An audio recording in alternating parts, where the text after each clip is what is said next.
শুটকি মাছ কাঁচা লঙ্কা পেঁয়াজ রসুন দিয়ে পেস্ট করেছি, করে কাঁচা লঙ্কা রসুন পেঁয়াজ একসাথে শুটকি মাছ গরম জলে ধুয়ে পেস্ট করেছি, করে হলুদ দিয়েছি, লবণ দিয়েছি স্বাদ মতন, একটু লঙ্কার গুঁড়ো দিলাম কালারের জন্য।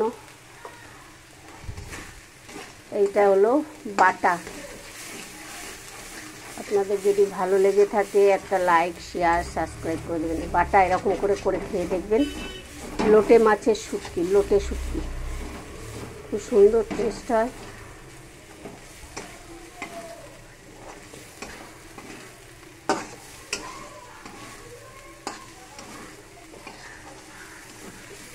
দেখুন হয়ে গেছে।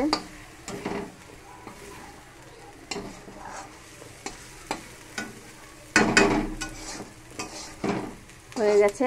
আপনাদের যদি ভালো লেগে থাকে একটা লাইক, একটা শেয়ার, একটা সাবস্ক্রাইব করে দেবেন। আর জিয়ার রান্নাঘরে রুমা বাটা হয়ে গেছে।